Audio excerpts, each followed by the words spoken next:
In this video, we're going to discuss geocoding. Geocoding is the process by which geographical information, such as place names, postal codes, or IP addresses, are transformed into geographic coordinates and saved in numerical variables with the corresponding latitude and longitude. QDA Miner can then use this information to create geographic maps. The project we're looking at here contains survey results from a survey on American skills and employment. Two of the variables are city and state.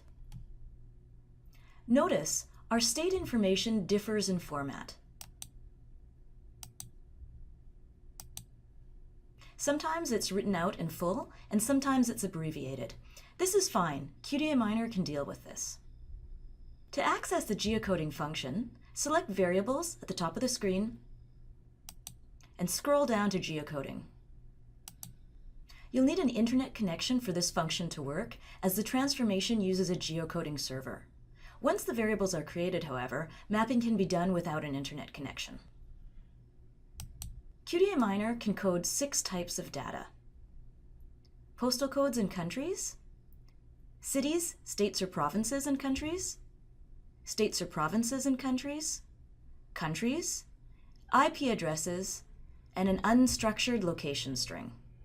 In this case, because we have both city and state, we'll choose the second option: cities, states or provinces, and countries. Below you have the source variables. This is where you'll specify the variable where the geographic information can be found. You simply match up the variables.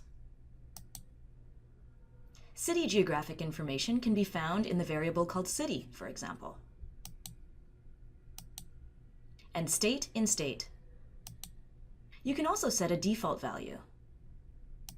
In our project, we do not have country information, but we know that this survey was only conducted in the US, so we'll set the default to USA.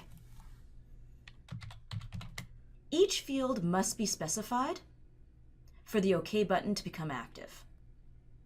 At the bottom, we have output variables. This allows you to name the variables that will be added to your project. We'll call them latitude and longitude, but you could call them whatever you want. Perhaps if you're working in a different language, you might name them according to the language you're working in. The rest of the output options are grayed out, so they're inaccessible.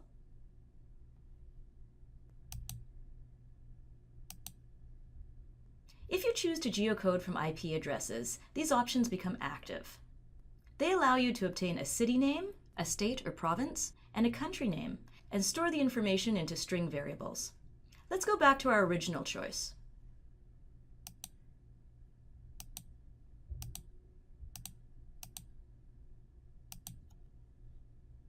Once you hit OK, you're asked if you want to add 2 variables.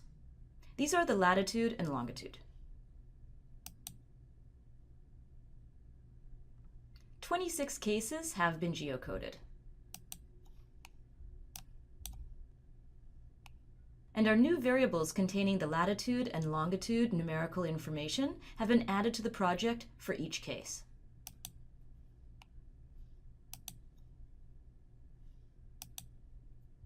With this information, you can create maps. We'll discuss mapping in another video. The mapping function is available throughout QDA Miner. For example, when performing a coding retrieval or a coding frequency, listing hyperlinks, or coding by variable.